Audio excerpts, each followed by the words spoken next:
Helen Maroulis, four-time world and Olympic champion, 2016 Olympic gold, bronze in 2020. You made your third Olympic team.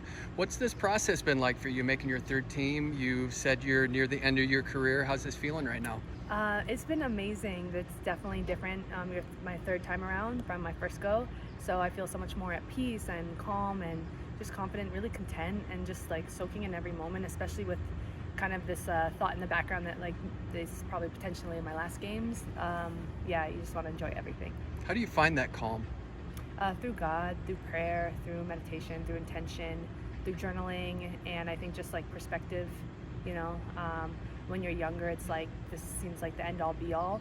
I think as you get older, it's just you have a healthier maybe perspective or outlook. In 2016, how much pressure did you put on yourself?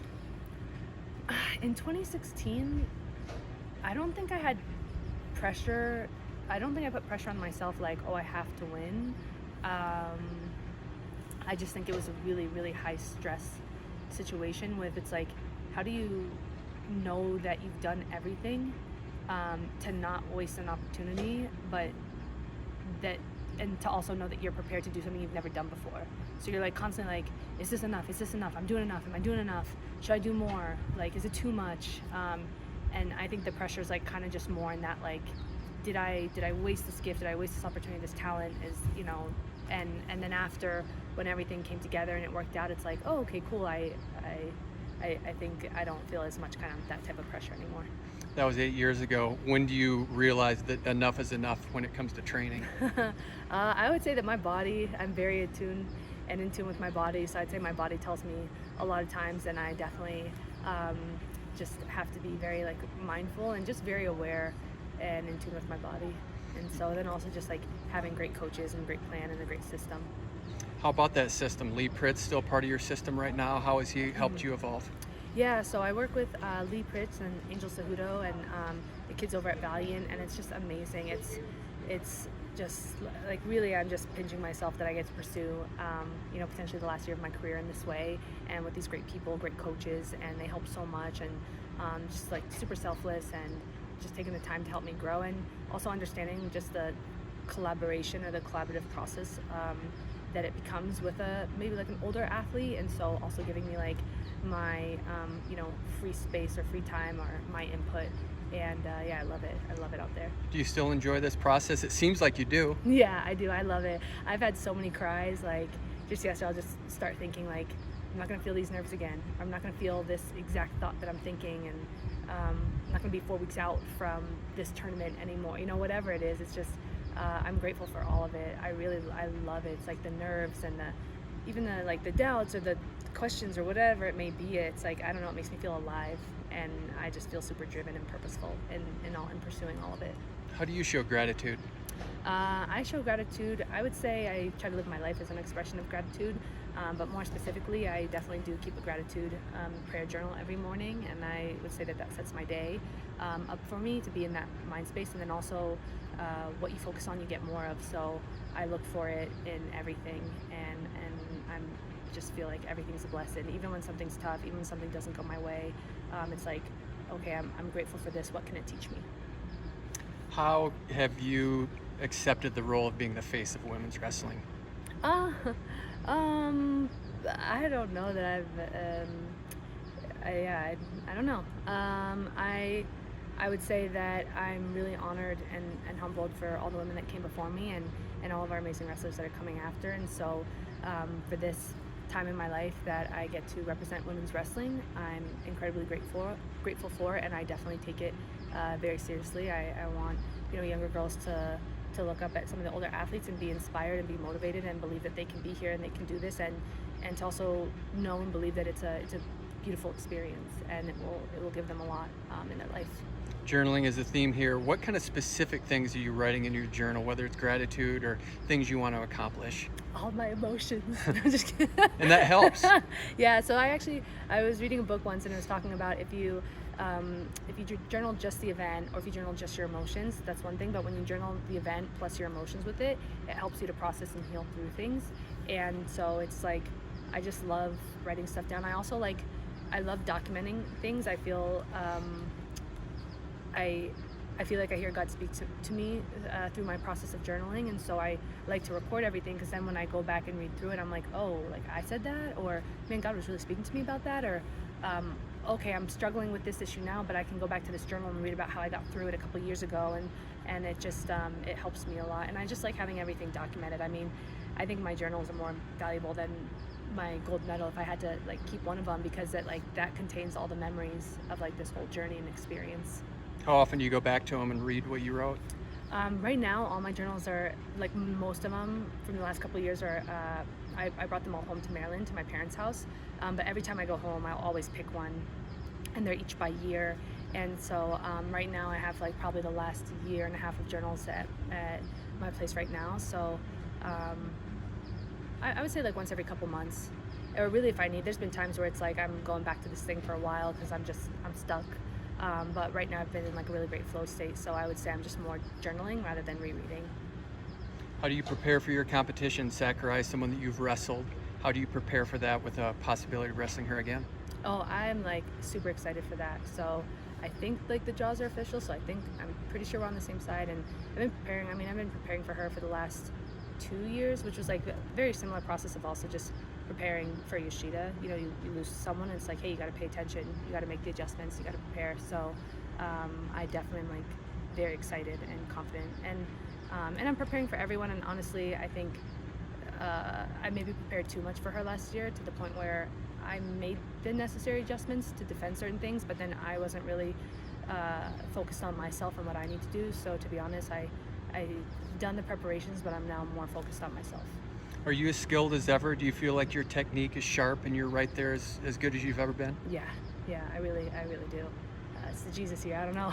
But I feel like I've just been pinching myself every single day. I'm like, man, I'm living in the prayer, in like the prayers that I prayed for. You know, I'm living in the answered prayer. I remember in Tokyo, literally my prayer in Tokyo, leading up to Tokyo, like the year before, was like, please let me be mentally stable enough and healthy enough to just make it through 6 minutes, to just be able to do something on the mat. Like, and then Tokyo came, and I felt like I was able to wrestle my heart out and get a glimpse of like that old former self. So that was a dream come true. But in the lead up, it was just rough. It was like, I know I'm not the same. I haven't been the same since all the head injuries, but hopefully I can like maybe put something together, you know?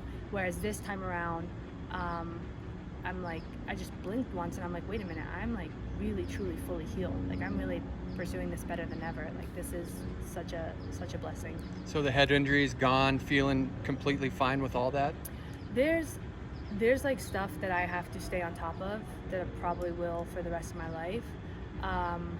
But I would say that as far as like my training, I can like, it's a night and day difference from Tokyo. Like, really better than ever in the technical aspect and being able to do stuff. I mean, before Tokyo, I couldn't do too much arm lifting, because if I did too much in my neck strain, I'd have like PTSD episodes and like break down and have these cries that weren't my own. And it wasn't necessarily a bad thing, but they'd kind of like wipe you out for a day and a half. So then you're like, how do I manage all that? Whereas now it's like, dude, I can lift again. Like, I just lift. I lift 4 days a week, and we push. And it's not that there's like never been anything, but it's just so different. Yeah, I'm in such a healthy place. What kind of advice would you give others that are going through something similar that you went through? With like head injury? Yeah. And stuff? Oh man, my advice for head injury, I really think that I think the biggest thing that I see is like, people will go to like a doctor or a trainer, and whoever they go to, whatever they kind of tell them, that's what they sit on.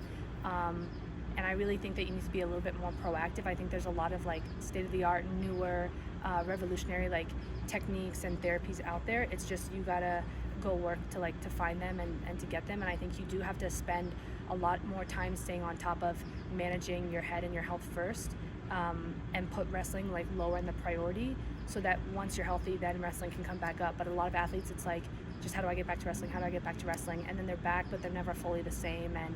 And then they don't really like, maybe they don't even know or believe that they just accept maybe some of the symptoms they have, where I personally believe like you really can train or heal out of all of them.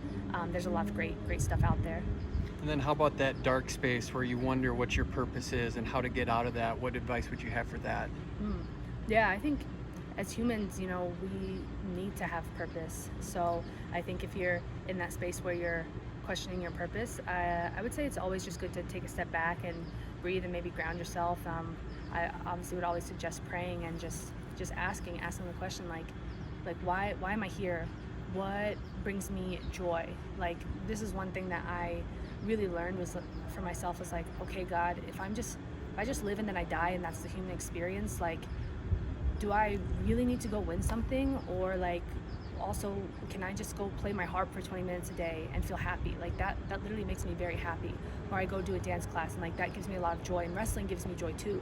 That's why I do it. But I think I think for kids there's just like a lot of pressure sometimes, and a lot of unnecessary pressure, and sometimes you can get stuck in like the whirlpool of, and you feel like there's no way out, where, you know, maybe just get out in nature or just take a step back and, you know, talk to people. I think there's a variety of ways to handle it. Sorry, I'm kind of rambling, but yeah, and a lot of that was covered in the documentary Helen Believe.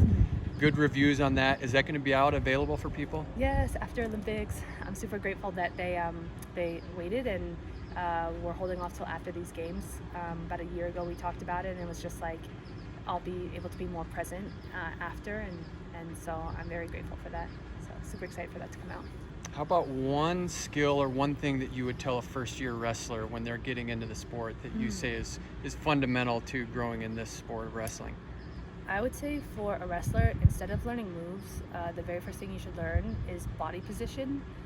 Like your head higher than your hips, or being in a good stance, knowing how to move in that stance and having that base and not coming out of that. Because when you have that, then whatever the opponents are throwing at you or whatever, you like have this like set base that you can react from. But if you have bad habits but you're trying to learn a bunch of moves and you don't have like solid foundation, then that's, you know, you're not going to be able to progress as far.